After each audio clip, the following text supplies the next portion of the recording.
Would you like to hear a story? Well, like any story, I suppose we should start at the beginning. The Astral Sea.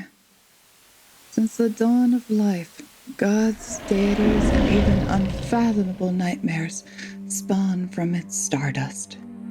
It is ever marching, an endless flow of cosmic energy and dust weaving all throughout the realms. She was born when the stars were still new among the Milky Way, fresh and in an uncertain form. Consciousness had not yet gathered as she drifted and merged with the astral tides. There was always an innate purpose, a calling creations from the astral sea possessed, but her beating desire remained empty. She was listless in an endless void. Until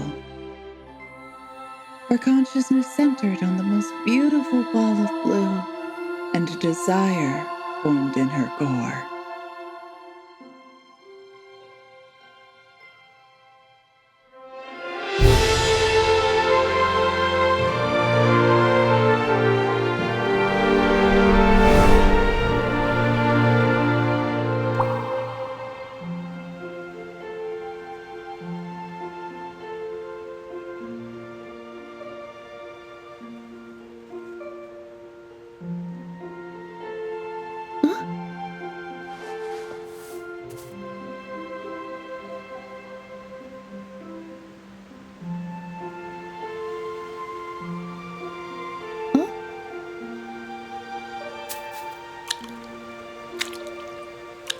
Hello.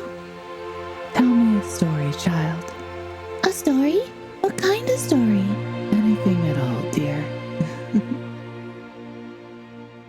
Oracle, orator, soothsayer, enlightened one, lore keeper, storyteller. Endless names given to her as she travels through the lands, learning, growing, and sharing. She weaves fantastical stories for all who hears, or recounts events lost to the unyielding march of time, as well as listens and absorbs all she can, reveling in the shared experience of story. She understood she was not here to interfere. She was simply made to take account of the mortal experience and witness its expansion. She was content with this. She was happy with this. Soon, her cosmic abilities manifested further. Her vision expanded beyond the present, and her sight ventured forth into visions of the future. She didn't understand then how much of a curse this would become.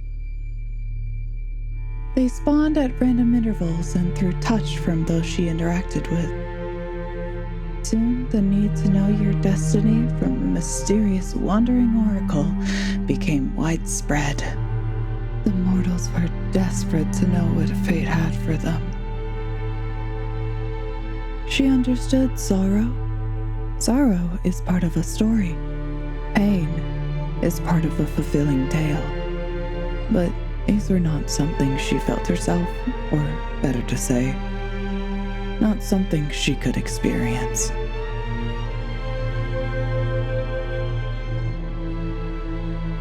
But in the visions, in each and every one, she lived through the eyes of who she touched.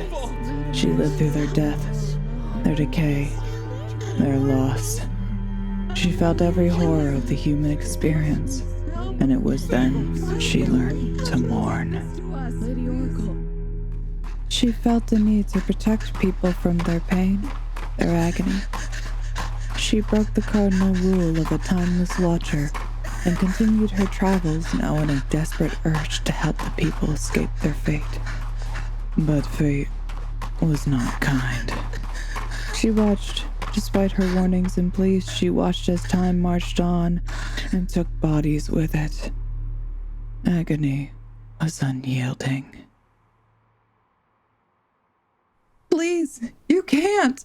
The king is sending you all to your death! I've seen it. I've seen what fate has spun, and you are all lost on both sides.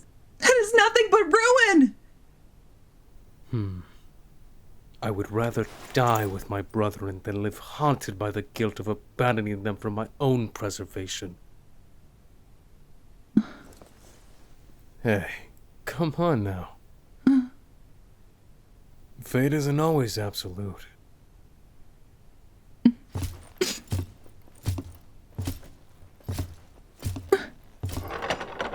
I'll change those stars and return to you.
Finally, she shattered.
Good morning.